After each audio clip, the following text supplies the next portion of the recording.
Earlier this year, I was offered the opportunity to test out Star Wars Outlaws. Unfortunately, being a dad of 3 now, I know, crazy, I was unable to travel, but I sent my employee Zach in my stead. Zach produced today's video and he's giving his uncensored thoughts on Star Wars Outlaws. The good, the bad, technical issues, everything else. Now, keep in mind, this is not a full review, nor will Zach be going into any spoilers. Although obviously, if you want to go in completely fresh gameplay-wise, don't watch the video. Before Zach starts though, I do just want to give a bit of sage advice. Don't pre-order video games. We saw this with Jedi Survivor. You're opening yourself up to pain at launch. Whether technical issues, a game that's not good, whatever. Also, Zach's professional and we try to be completely unbiased here, but his travel and lodging to California was covered, and that's always something to remember when watching these early preview videos. With that being said, hit it, Zach.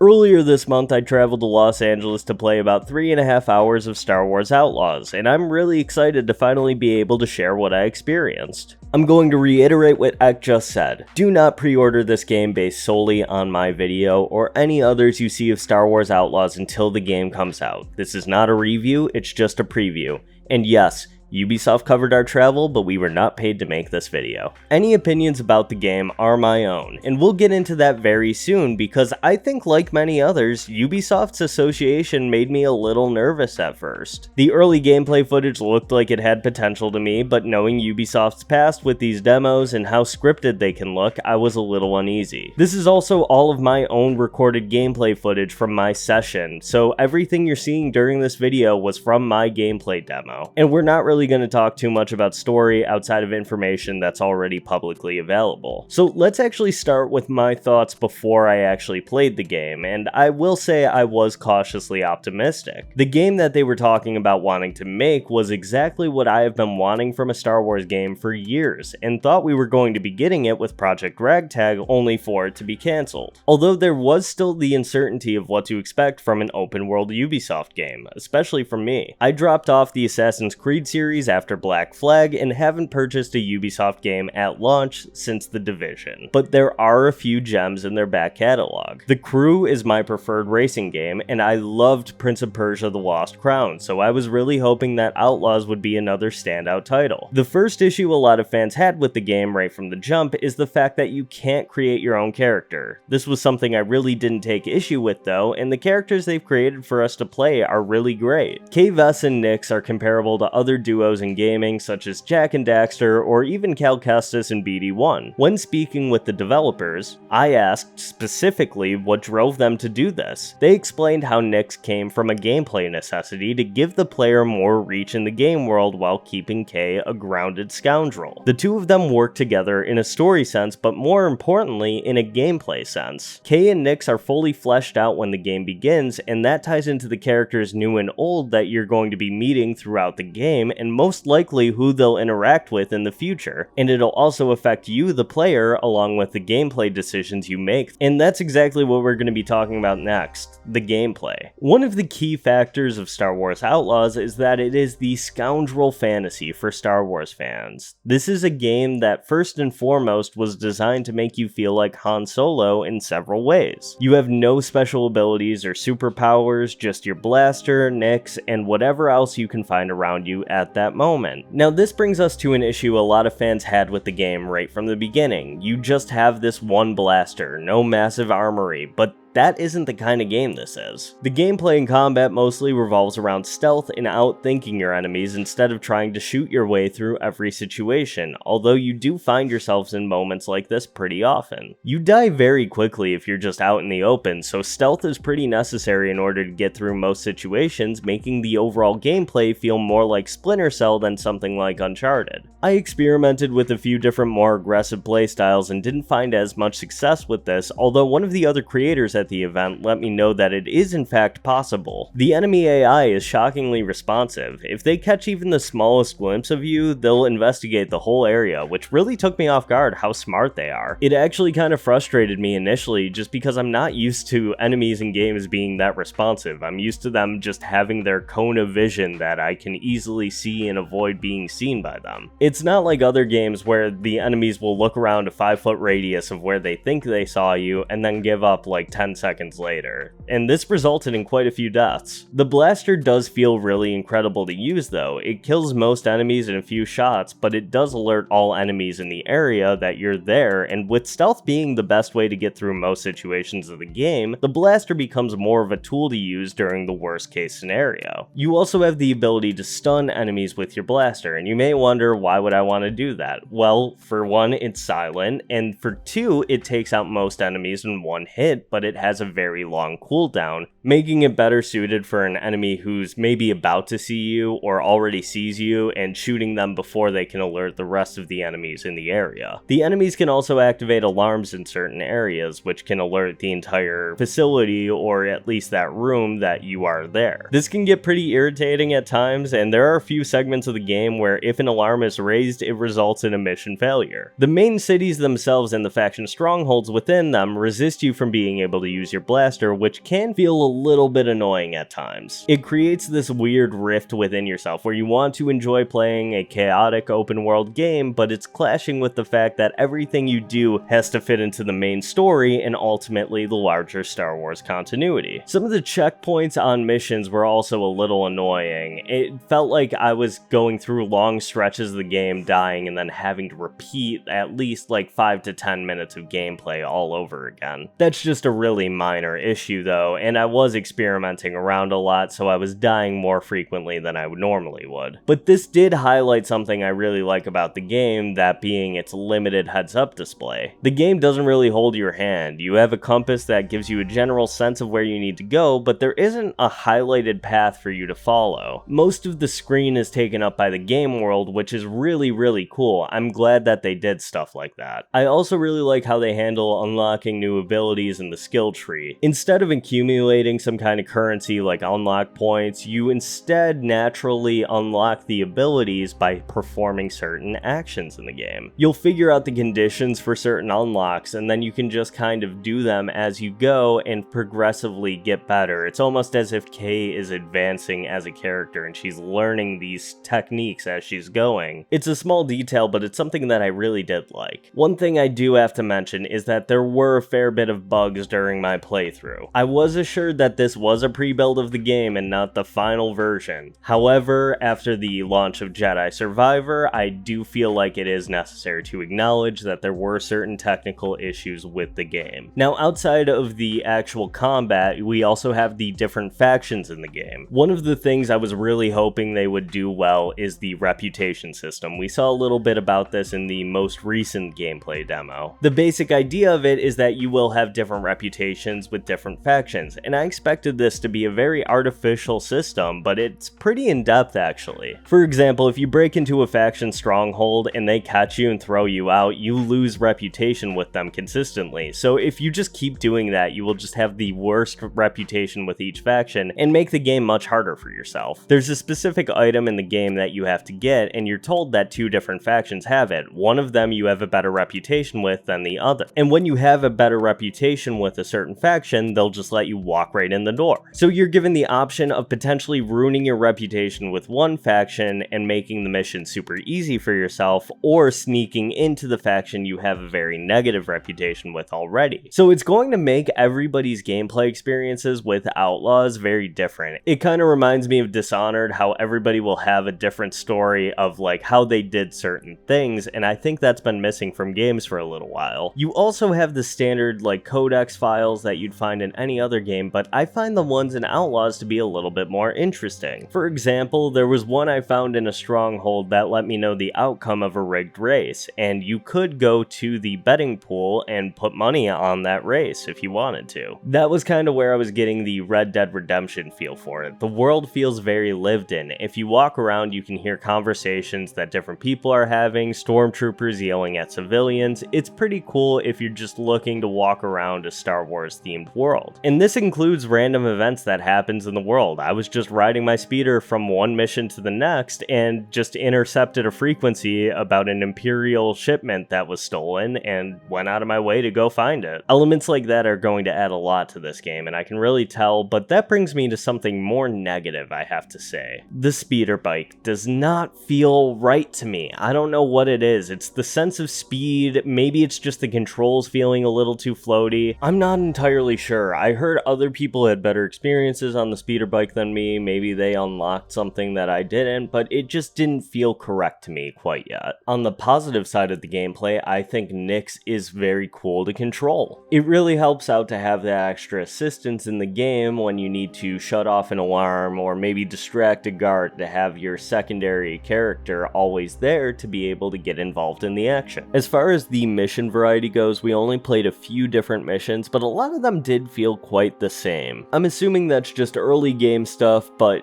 full disclosure, a lot of it was break into this stronghold, don't be seen on your way in, you get caught and you have to blast your way out. Don't get me wrong, this is really fun, it's just I would have liked some additional variety in what you're actually doing in these missions. And maybe that will come later on in the game. As I said, I've only played a very, very small portion of the game. The controls were also a little strange, but I think it's more that I had to get used to them. When it came to the action button, it's mapped to the right stick. I don't know if you could change it, but I did go into a lot of areas, find myself pushing the A button and just jumping instead of picking up any collectible I found.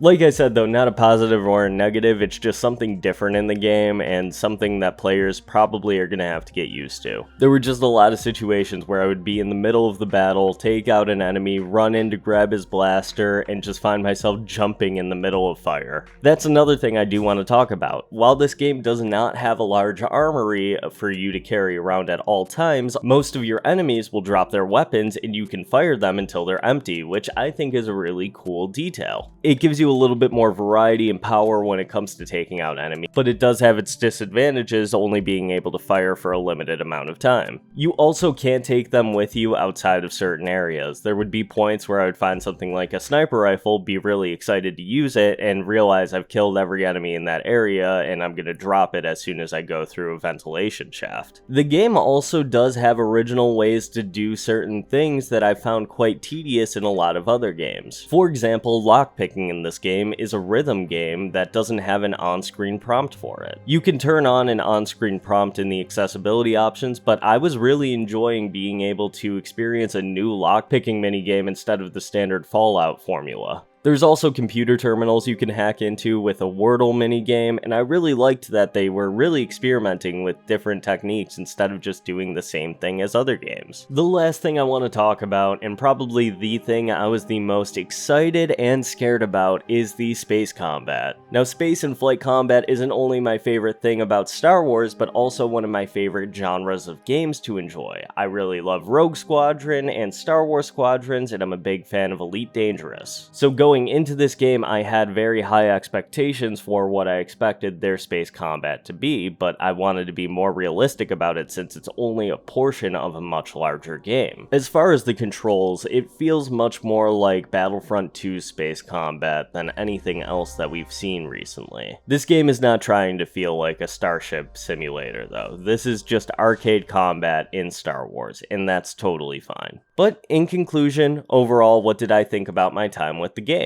I really did enjoy it. I think that this game has a lot of potential still, and I'm excited to see what it's like when the game fully releases. There was a lot here for me as a Star Wars fan, and I'm really excited to experience the full game when it releases. I want to know what the different factions are going to be like, what's going to happen on different playthroughs. It seems like the game is going to be endlessly replayable, and I really hope so. As far as the issues I have with the game, I hope they can fix the technical issues, and maybe the speeder is just upgradable, but as far as the game overall, I enjoyed what I played. As I said in the beginning of the video though, I don't recommend anybody pre-order this game. These are just my thoughts coming out of the preview, and I am looking forward to the full game. But let me know what you think in the comments below. Are you excited for Outlaws? Did this preview change your mind?